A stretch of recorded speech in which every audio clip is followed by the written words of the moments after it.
Hello बच्चा लोग, खेल खेल में सीखें का एपिसोड नंबर 3 आ गया है। एपिसोड नंबर 3 में हम सीखने वाले क्या हैं भैया? आज हमारा संडे है, दैट मीन्स कि हमारा फंडे है। आज कहाँ पढ़ा रहे हो भैया? आज इसलिए पढ़ा रहे हैं ताकि आपको साइंस का मजा मिले। साइंस का मजा खेलते खेलते मिलने वाला है आपको। जैसे अभी इसरो ने कुछ समय पहले चंद्रयान 3 अपना छोड़ दिया, चला गया भैया। कहाँ जा रहा है? मून पे जाने वाला है, ठीक है ना। तो चंद्रयान 3 तक जाने के लिए रॉकेट को एनर्जी कैसे मिली, रॉकेट ऊपर कैसे गया, ठीक है ना, रॉकेट चल कैसे रहा था, ये सारी बातों का जो ज्ञान है वो बेसिकली कौन बताता है? ये न्यूटन बाबा का तीसरा नियम बताता है, जिसका नाम होता है जैसी करनी वैसी भरनी। भैया अगर हमारे ऊपर आप फोर्स लगाओगे तो हम भी आपके ऊपर फोर्स लगाएंगे, आप हमको मारोगे तो हम भी मारेंगे, आप हमको मारोगे तो हम भी मारेंगे। ये जो नेचर होता है इसे बोल देते हैं न्यूटन का third law, every action have it's equal and opposite reaction. चलिए स्टार्ट करते हैं भैया। हमारे पास क्या है, देखिए ध्यान से, एक रॉकेट लॉन्च होने वाला है हमारा, और देखिए धुआं खूब बह रहा है। ये गैस यहाँ से ऐसे जल रहा है, ये निकल रहा है, खूब तेजी से निकल रहा है, खूब तेजी से निकल रहा है। अभी हम रॉकेट लॉन्च करते हैं आज, है ना। आज आप रॉकेट देखेंगे लाइव उड़ता हुआ, ठीक है। ये यहाँ से खूब सारा गैस निकल रहा है, ठीक है ना,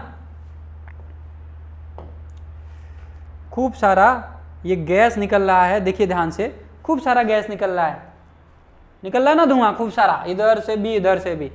तो बेसिकली ये गैस नीचे आ रहा है, खूब तेजी से ये गैस नीचे आता है। गैस जितनी तेजी से नीचे आएगा, गैस के मॉलिक्यूल क्या करेंगे, इस रॉकेट को ऊपर उतनी ही तेजी से फेंकेंगे, उतनी तेजी से फोर्स लगाएंगे, ठीक है ना, बल उतनी ही तेजी से ऊपर लगेगा। कैसे, देखिएगा ध्यान से। ये देखिए यहाँ आपका ये तो पूरा प्रॉपर पूरा सेटअप मैंने दिखाया है। ये सिर्फ और सिर्फ रॉकेट जब उड़ रहा था या रॉकेट जब चल रहा था, बेसिकली इसको जो स्पेस ये पूरा यहाँ से निकल के आगे गया, ठीक है ना, लॉन्च हो गया है। तो कहीं रास्ते में ये खींचा गया, इसका इमेज है। तो ये देखिए ये गैस नीचे रिलीज कर रहा है और ये रॉकेट ऐसे चल रहा है। अभी देखिए रॉकेट अभी आपको दिख रहा है, ध्यान दे दीजिए, अभी आपको रॉकेट दिख रहा है, अभी दिखना भी बंद हो जाएगा। कैसे, देखिए रॉकेट उड़ गया। अब ये मत बोलिएगा सर जी कहाँ गया रॉकेट, उड़ गया, इसीलिए हमने रोक रखा था। समझ में आया? भाग गया रॉकेट। कैसे भागा? नीचे गैस बह रहा था, बाहर तेजी से नीचे आ रहा है, नीचे की ओर गैस बह रहा है या गैस का फ्लो है, तो गैस नीचे चल रहा है, तो उसके बदले में गैस ने रॉकेट को ऊपर धकेलना शुरू किया, यानी कि गैस ने एक थ्रस्ट फोर्स लगा दिया ऊपर की ओर, ठीक है ना। अगला एग्जांपल देखेंगे, आपको और मजा आएगा। वो भाई साहब देखिए, हमारे पास एक नाव था, हम लोग नाव में तैर रहे थे और ये भाई इसको क्या किया, कूद गया। तो जब ये कूदा आगे तो ये नाव पीछे जा रही है। देखिए ध्यान से, ध्यान दीजिएगा, ये चल रहा है, दौड़ रहा है, इसने अपने पैर से नाव को पीछे धकेला, बदले में नाव ने इसको आगे धकेल दिया। समझ में आया? इस लड़के ने क्या किया, नाव को पीछे धकेला, यानी कि इसने एक्शन किधर लगाया, पीछे की ओर। नाव ने इसको किधर धकेला, आगे की ओर। समझ में आया?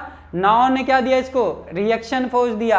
इस बच्चे ने नाव को किधर फेंका, पीछे की ओर धकेला, तो उसने एक्शन लगाया, बदले में इसको रिएक्शन फोर्स मिला।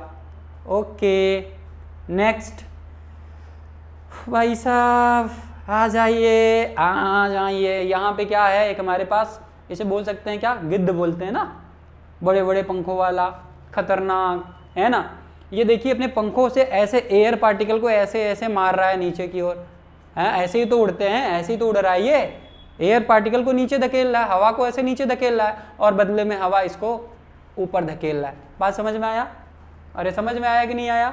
ये इसके पंख क्या कर रहे हैं, जो भी एयर, ध्यान दीजिए, ये अगर ये पानी के फ्लो को आप देखिए ध्यान से, तो ये ऐसे चला रहा है, तो पानी, इस पानी पे क्या कर रहा है, एयर का प्रेशर पड़ रहा है, तो पानी ऐसे ऐसे ऊपर नीचे हो रहा है, हिलोरे मार रहा है, और पंख इसका हवा को नीचे लगातार धकेलते जा रहा है, तो हवा भी इसको क्या कर रही है, लगातार ऊपर धकेलते जा रही है, ठीक है ना। यानी कि इसके पंख ने, इस पंछी के पंख ने हवा को नीचे धकेला, बदले में हवा ने इस पंछी को ऊपर धकेला।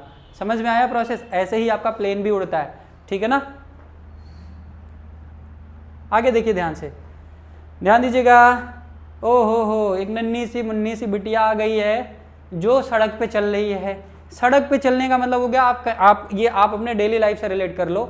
ये बच्ची चल रही है, तो ये बच्ची इस सड़क को पीछे धकेल रही है अपने पैर से, बदले में सड़क क्या कर रहा है, इस बच्ची को फॉरवर्ड डायरेक्शन में चला रहा है। किधर चला रहा है? फॉरवर्ड डायरेक्शन में। यानी कि न्यूटन का नियम क्या है, न्यूटन ने बोला कि अगर आप किसी वस्तु को धकेलोगे तो बदले में वस्तु भी आपको धकेलेगी, यानी कि every action have it's equal and opposite reaction. यानी कि अगर मैं बस मान लीजिए इधर इस डायरेक्शन में एक ऑब्जेक्ट है, इस डायरेक्शन में इसको हम ऐसे फोर्स लगा रहे हैं, या ऐसे मैं बनाऊं, अगर ऐसे मैं इस पर फोर्स लगा रहा हूं, इस पर ये मान लीजिए बहुत भारी मास है, इसको हम ऐसे धकेल रहे हैं, यानी कि एक्शन हम इधर अप्लाई कर रहे हैं, ये हमारा एक्शन है, ठीक है ना। तो बदले में ये मास क्या करेगा, इस डायरेक्शन में ये रिएक्शन फोर्स अप्लाई करेगा। क्या अप्लाई करेगा, रिएक्शन फोर्स अप्लाई करेगा, ठीक है ना। तो every action have it's equal and opposite reaction. और ये बच्ची क्या कर रही है, अपने नन्हे मुन्ने पैरों से सड़क को पीछे धकेल रही है, बदले में सड़क भी इसको आगे की ओर पुश कर रहा है, ठीक है ना। तो बेसिकली अगर हमें फॉरवर्ड डायरेक्शन में चलना होता है, आगे बढ़ना होता है, तो हम किसी भी, मान लीजिए जिस फ्लोर पे खड़े हैं, चाहे वो धरती पे खड़े हो, चाहे सड़क पे खड़े हो, चाहे छत पे खड़े हो, कहीं भी आप खड़े हो, है ना, या अपने बेड पे आप खड़े हो, आप क्या करते हो, कभी कभी देखिए छोटे बच्चे, आप खुद से आप बेड पे खड़े होते हो, तो मान लीजिए बेड सीट पे आप खड़े हो और पीछे ऐसे किए, और बेड सीट पता लगा पीछे चली गई, तो आप गिर जाते हैं उस कंडीशन में, है ना, क्योंकि जिस फ्लोर को आपने पीछे, जिस बेड सीट को आपने पीछे धकेला था उस सरक गया, और आपको उतना रिएक्शन फोर्स मिला नहीं, और आप धड़ाम से गिर गए, ठीक है ना। तो किसी भी वस्तु को आगे बढ़ने के लिए हमेशा कॉन्सेप्ट ये लगना होता है कि जब आप पीछे फ्लोर को धकेलोगे तो बदले में फ्लोर आपको आगे धकेलेगा। आई होप बच्चों आपको न्यूटन का तीसरा नियम समझ में आ गया होगा प्रॉपरली, ठीक है ना। ऐसे इंटरेस्टिंग और मज़ेदार फंडे को संडे में हम लोग कन्वर्ट करेंगे, और संडे को हम लोग फंडे में भी कन्वर्ट करेंगे, है ना। जितने भी संडे आएंगे हर दिन हम लोग ऐसे नए नए वीडियोज़ के साथ आपको कुछ चीज़ें सिखाने की कोशिश करेंगे, ठीक है। तो thank you for watching us.